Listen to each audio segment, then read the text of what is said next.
പക്ഷേ നിങ്ങളിൽ ഒരാളെയെങ്കിലും കരയിച്ചേക്കാം. എൻ്റെ ക്ലാസ്സിന് തൊട്ടപ്പുറത്തെ ക്ലാസ്സിൽ ഒരു പെൺകുട്ടി ഉണ്ടായിരുന്നു. ഒരച്ഛനാണ് എന്നും അവളെ സ്കൂളിൽ കൊണ്ടുവിടുന്നത്. സ്കൂളിലേക്ക് അവൾ വരുന്നത് തന്നെ ഞങ്ങൾക്കൊരു കൗതുക കാഴ്ചയായിരുന്നു.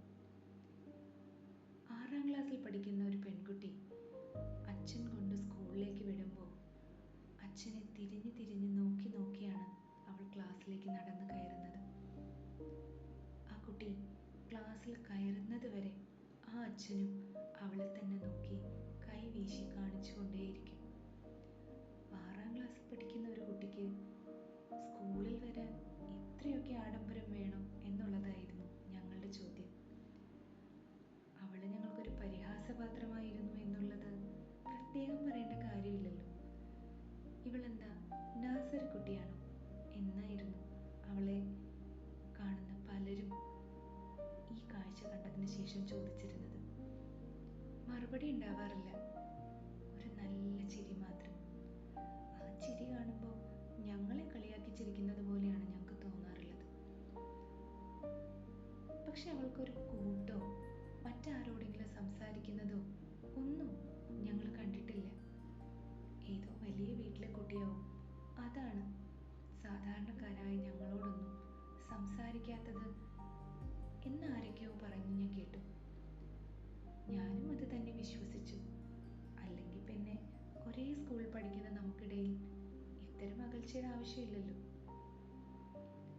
ഭക്ഷണം കഴിക്കാനിരിക്കുമ്പോൾ എല്ലാ കുട്ടികളും ഒന്നിച്ചിരിക്കുന്ന സമയത്ത് വരാന്തയിലെ ഏതെങ്കിലും ഒരു തൂണിന്റെ മറവിൽ ചോറ്റുപാത്രം പൊതിഞ്ഞു പിടിച്ചതുപോലെ അവൾ ഇരുന്ന് കഴിക്കും. വലിയ വീട്ടിലെ കുട്ടിയല്ലേ, എന്തെങ്കിലുമൊക്കെ സ്പെഷ്യൽ ഉണ്ടാവും. സ്പെഷ്യലുള്ളത് നമുക്കും കൂടി തരാൻ മനസ്സില്ലാത്തത് കൊണ്ടായിരിക്കും ഇങ്ങനെ ഒറ്റയ്ക്കിരുന്ന് കഴിക്കുന്നത് എന്നായിരുന്നു ഞങ്ങൾ പരസ്പരം പറഞ്ഞിരുന്നത്. അതുകൊണ്ട് തന്നെ അവളെ ഞങ്ങളൊരു ശത്രുവായി കണ്ടു എന്ന് പറയുന്നതിലും തെറ്റില്ല. ഞങ്ങളോട് മിണ്ടാത്ത, ഞങ്ങളോട് സംസാരിക്കാത്ത, കൂട്ടുകൂടാൻ വരാത്ത അവളെ പൂർണ്ണമായി ഞങ്ങളും ഉപേക്ഷിച്ച പോലെ തന്നെയായിരുന്നു. ഒരു ദിവസം വലിയ ക്ലാസ്സിലെ കുട്ടികളെ പഠിപ്പിക്കാൻ വേണ്ടി എടുത്തൊരു ടംബ്ലറുമായാണ്, ഗ്ലാസ് ടംബ്ലറുമായാണ് ഞങ്ങളുടെ സയൻസ് ടീച്ചർ ഞങ്ങളുടെ ക്ലാസ്സിലേക്ക് വന്നത്. വലിയ ക്ലാസ്സിലെ ക്ലാസ് കഴിഞ്ഞ് പോകുന്ന സമയത്തായിരുന്നു ഞങ്ങളുടെ ക്ലാസ്സിലേക്ക് വന്നത്. ടീച്ചർ ഇത് ആ ടേബിളിൽ വെച്ച് മറന്നുപോയി. ഇൻ്റർവെൽ സമയമായപ്പോൾ ആ ടംബ്ലർ എടുത്ത് കൊണ്ട് കൊടുക്കാനാണെന്ന് തോന്നുന്നു അവൾ ആ ടംബ്ലർ കയ്യിലെടുത്തതും അവളുടെ കയ്യിൽ നിന്ന് അത് ഊർന്ന് താഴെ വീണു.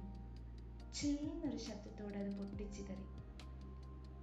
അന്ന് വരെ ഒരു പുഞ്ചിരി മാത്രം കണ്ടിരുന്ന അവളുടെ മുഖത്ത് ഒരു ഭയം വന്നു. ശബ്ദം കേട്ട് സയൻസ് ടീച്ചർ ഓടി വന്നു. ആരാ പൊട്ടിച്ചത് എന്ന് ചോദിക്കുമ്പോൾ തന്നെ ഞാനാ ടീച്ചർ എന്ന് ശബ്ദം പുറത്തു വരാത്ത എന്നോണം അവൾ പറഞ്ഞു. പിന്നെ അവിടെ നടന്നത് ഒരു മഹാമാരിയോ പെരുമഴയോ പോലും തോറ്റുപോകുന്ന ശബ്ദ കോലാഹലങ്ങളായിരുന്നു. നാളെ വരുമ്പോൾ അമ്മയെ വിളിച്ചുകൊണ്ട് നീ ക്ലാസ്സിൽ കയറിയാൽ മതിയെന്ന് ടീച്ചർ എല്ലാവരുടെ മുന്നിൽ വെച്ച് ആക്രോശിച്ചുകൊണ്ട് അവളോട് പറഞ്ഞു. അന്ന് ആദ്യമായി അവളുടെ മുഖത്തെ എന്നും കാണുന്ന ചിരി മാഞ്ഞു. പകരം വല്ലാത്ത ഭയം, അതിനേക്കാൾ ഉപരി അവൾ വിറയ്ക്കുന്നതായിട്ട് ഞങ്ങൾക്ക് തോന്നി. കണ്ണുകൾ നിറഞ്ഞൊഴുകി. പെട്ടെന്ന് അവളൊരു മൂലയ്ക്ക് പോയിരുന്ന് വല്ലാതെ കരയാൻ തുടങ്ങി. ഞങ്ങളൊക്കെ അടുത്ത് ചെല്ലുമ്പോൾ ഞങ്ങളെ കണ്ട് പേടിക്കുന്ന പോലെയാണ് അവൾ കാണിച്ചത്. എന്ത് പറ്റി ഈ കുട്ടിക്കെന്ന് ഞങ്ങൾക്ക് എത്ര ആലോചിച്ചിട്ട് മനസ്സിലായില്ല. ഒരു ടീച്ചർ വഴക്ക് പറഞ്ഞതിന് ഇത്രയൊക്കെ പ്രശ്നം ഉണ്ടാക്കേണ്ട കാര്യമുണ്ടോ എന്ന് ഞങ്ങൾക്ക് തോന്നി. പിറ്റേ ദിവസം അവൾ വന്നു. അവളുടെ അമ്മ കൂടെ ഉണ്ടായിരുന്നില്ല, അവളുടെ അച്ഛനാണ് കൂടെ ഉണ്ടായിരുന്നത്. ടീച്ചർ പഴയ പോലെ തന്നെ ആരോടും മിണ്ടില്ല, ഒറ്റയ്ക്കിരിക്കണം, ഒരു സൗഹൃദമില്ല, ആരോടും സ്നേഹമില്ല എന്നൊക്കെ പറഞ്ഞ് ഈ കുട്ടിയെ ഒരുപാട് വഴക്ക് പറയുന്നുണ്ടായിരുന്നു അച്ഛൻ്റെ മുന്നിൽ വെച്ച്. ഇവളുടെ അമ്മയെ വിളിച്ചുകൊണ്ട് വരൂ, എനിക്ക് അവരോടാണ് സംസാരിക്കേണ്ടത് എന്ന് ടീച്ചർ പറഞ്ഞു. വളരെ പെട്ടെന്ന് അവിടെ വന്ന് സ്വിച്ചിട്ട പോലെ ശാന്തമായി. ആ അച്ഛൻ്റെ വാക്കുകൾ, അവൾക്ക് അമ്മയില്ല, അച്ഛനും അമ്മയും എല്ലാം ഞാൻ തന്നെയാണ്. ഞങ്ങളെല്ലാവരും സ്തബ്ധരായി. ക്ലാസ് തന്നെ നിശ്ചലമായി പോയി. അച്ഛൻ അവളുടെ ചേർത്ത് പിടിച്ചു നിർത്തി.